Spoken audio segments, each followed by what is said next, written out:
Hi guys, കഷ്ടപ്പെട്ട് പുതപ്പിൻ്റെ ഉള്ളിൽ നിന്ന് എഴുന്നേറ്റ് രാവിലെ പള്ളിയിൽ പോകാമെന്ന് വെച്ച് താഴെ ചെന്നാൽ ഞാൻ സെക്യൂരിറ്റിയൊക്കെ പറയാൻ സമയമായി, ഇനി പോകാൻ പറ്റത്തില്ല. So sad. പിടികൊടുക്കരുത്. പിന്നെ 9:30 വരെ അവിടെ വെയിറ്റ് ചെയ്തിരുന്നു. 9:30 കുർബാനയ്ക്ക് ഞങ്ങൾ പോയി. അതാണ് ഞങ്ങളുടെ പവർ. അങ്ങനെ ഞാൻ പോയി വന്നപ്പോഴത്തേക്കും എൻ്റെ ഫോണിൽ 5-6 മിസ് കോൾ. അതെൻ്റെ പാർസലായിരുന്നു. അതിനെ തേടി ഞാൻ ഓടിച്ചെന്നപ്പോഴത്തേക്കും അവരെന്നെ വിട്ടുപോയി. Very very sad.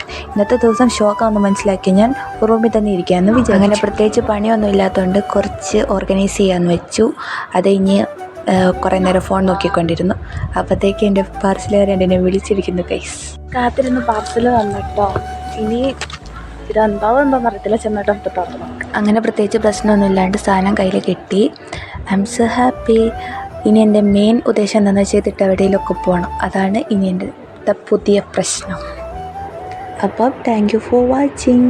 പിന്നില്ലേ എൻ്റെ പുതിയ ഹെയർ സ്റ്റൈലും കൂടി എങ്ങനെയുണ്ടെന്ന് പറയണേ. അപ്പോൾ ബൈ ബൈ.